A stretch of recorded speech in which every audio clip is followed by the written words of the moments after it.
اعوذ باللہ من الشیطان الرجیم، بسم اللہ الرحمن الرحیم۔ سب سے پہلے میں اپنے تمام سبسکرائبر ناظرین سے معذرت خواہ ہوں کہ میں اتنی دیر تک اپنے چینل سے غائب رہا، کسی مجبوری کی بنا پر میں حاضر نہیں ہو سکا۔ تو اب میں دوبارہ انشاءاللہ آئندہ سے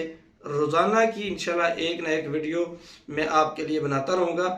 اور اسی دوران بہت سارے سبسکرائبر مجھے بار بار کال، واٹس ایپ، SMS اور کمنٹس کرتے رہے کہ جی فلاں ویڈیو بنائیں، فلاں بنائیں، تو بڑی معذرت کہ میں ان کا جواب بھی نہیں دے سکا۔ انشاءاللہ آئندہ سے ہر ویڈیو انشاءاللہ جو بھی آپ کمنٹس میں واٹس ایپ کر کے مجھے کہیں گے، جس حوالے سے، جس عمل کے حوالے سے، انشاءاللہ میں پوری کوشش کروں گا وہ ویڈیو دوبارہ بناؤں۔ تو انشاءاللہ العزیز، تو آج کی جو ہماری ویڈیو ہے، ایک دوست نے پوچھا تھا کل کہ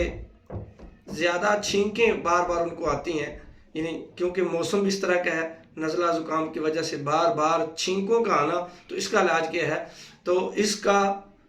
گھریلو اور دیسی علاج یہ ہے۔ علاج کی طرف جانے سے پہلے میں گزارش کر دوں کہ میرے چینل کو سبسکرائب ضرور کر دیں اور ساتھ بیل آئیکن کو بھی دبا دیں تاکہ میری ہر آنے والی نیو ویڈیو کا نوٹیفیکیشن آپ کو ملتا رہے۔ تو چلتے ہیں کہ ان دوستوں کو جن کو بار بار چھینکیں آتی ہیں، تو اس کا دیسی علاج یہ ہے کہ گھر کے اندر جو ہرا دھنیا ہوتا ہے وہ ہر گھر میں موجود ہوتا ہے، تو اس ہرے دھنیے کو لے کر جو ہے آپ نے ہتھیلی پہ رکھنا ہے، تھوڑا سا